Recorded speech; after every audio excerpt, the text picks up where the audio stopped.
चलते हैं question number 2 पर। जैसा आपके सामने बोर्ड पे लिखा हुआ है, क्वेश्चन नंबर 2 यंग मॉडुलस का सवाल है और बहुत ही शानदार सवाल है। पढ़ते हैं इस सवाल को।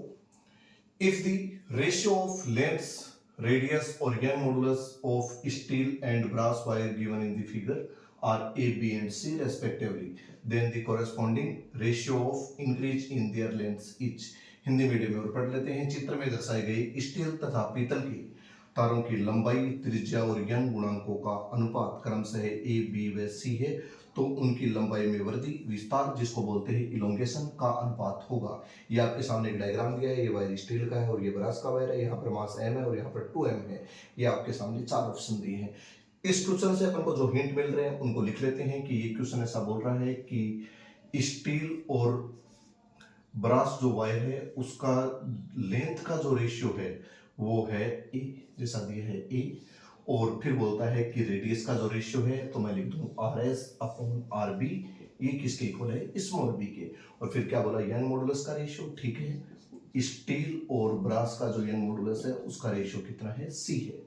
ठीक बात है। चलो, इंक्रीज इन देयर लेंथ सही है सर, तो आप डायरेक्ट भी याद रख सकते हो। जो इंक्रीज इन लेंथ है उसको आप डेल एल से भी लिख सकते हो, स्मॉल एल से भी लिख सकते हो। मैं स्मॉल एल लिख देता हूँ कि स्मॉल एल का फॉर्मूला हो जाएगा एफ अपॉन ए इंटू एल अपॉन वाई। ये मैंने फॉर्मूला यंग मॉडुलस के फॉर्मूले से लिखा है। आपको बताइए यंग मॉडुलस का फॉर्मूला होता है Y equals to F by A into L upon small L. Small L का मतलब होता है इंक्रीज इन लेंथ, एल का मतलब होता है लेंथ, एफ का मतलब होता है फोर्स और ए का मतलब होता है क्रॉस सेक्शन एरिया। ठीक है, चलो अपन को रेडियस दे रखा है तो मैं इसको ए की जगह पर क्या लिख सकता हूँ? Pi r square. तो एल का फॉर्मूला बन गया F upon pi r square into L upon Y. ठीक है, क्योंकि एरिया की जगह पर क्या लिख दिया? पाई आर स्क्वायर। अब अपन इसको कन्वर्ट कर लेते हैं रेशियो की फॉर्म में। तो मैं ऐसा बोल देता हूँ कि L1 अपॉन L2, इसका रेशियो लिखना। जो ऊपर वाले हैं उसका रेशियो लिखा जाएगा 1/2 की फॉर्म में, और जो नीचे है उनका रेशियो लिखा जाएगा 2/1 की फॉर्म में। तो ध्यान से सुनना, बस ये इसका कंसेप्ट है कि F1/F2। ठीक है, चलो, क्योंकि ऊपर है तो 1/2 की फॉर्म में लिखा जाएगा। ये क्या लिखा जाएगा? L1/L2। ठीक है, अब देखो इसका जो नीचे वाले का जो रेशियो है, पाई तो कांस्टेंट है तो इसका रेशियो में कोई मतलब नहीं है। तो आर का रेशियो अपन कैसे लिखेंगे? तो मैं इसको लिखूंगा R2 अपॉन R1 का होल स्क्वायर, क्योंकि इसके ऊपर क्या लगा हुआ है? स्क्वायर। और y का रेशियो आप समझ गए होंगे कि देखो 2/1 के नीचे है तो 2/1 की फॉर्म में लिखा जाएगा। तो ये क्या हो जाएगा? y2/y1।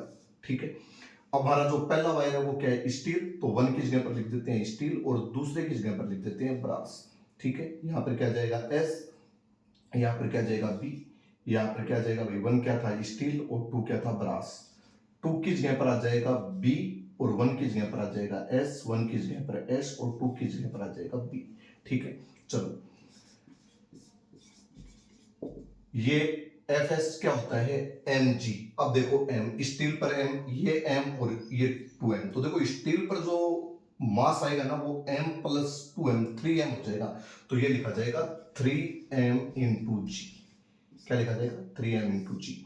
और ये जो है वो लिखा जाएगा भाई, इस पर कितना है? तो ये लिखा जाएगा 2m, क्योंकि देखो इसके नीचे वाले मास को अपन ऐड करते हैं तो m और 2m कितना हो गया? 3m। और यहाँ पे कितना आ जाएगा? 2m। तो ये लिखा जाएगा 2m इंटू जी। ठीक है, into L S upon L B. ये लिखा पड़ा L S upon L B कितना है? ए। तो इस ब्रैकेट में आ जाएगा ए।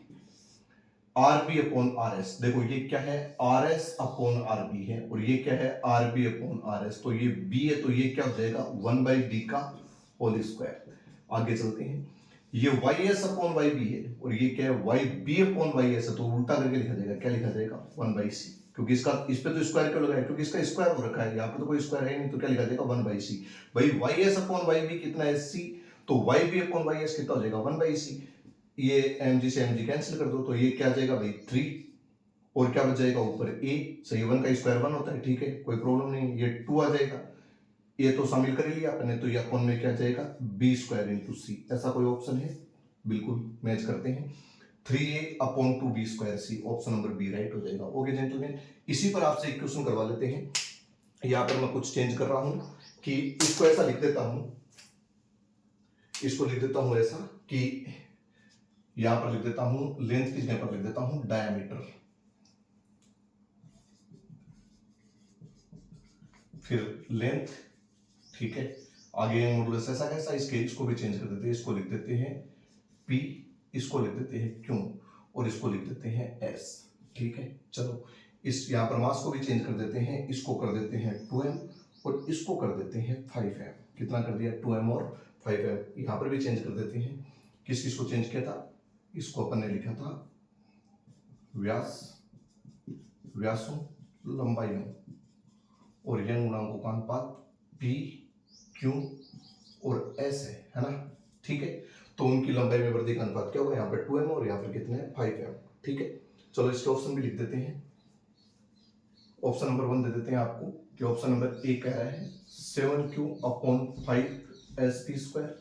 ऑप्शन नंबर बी दे देते हैं 5q अपॉन 7sp।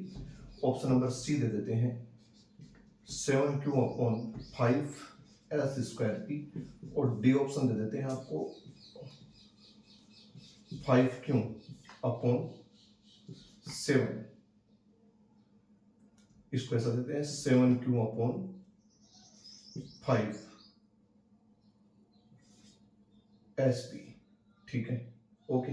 चेक करके बताना आपको किसमें कौन सा ऑप्शन सही है। बिल्कुल सिंपल सा कॉन्सेप्ट है, बस केवल अगर आपको इसको रेशियो लिखना आता है, यंग मॉडुलस का फॉर्मूला आपको याद है और रेशियो लिखना आता है, तो ये आपके लिए बिल्कुल इजी सवाल है। ओके।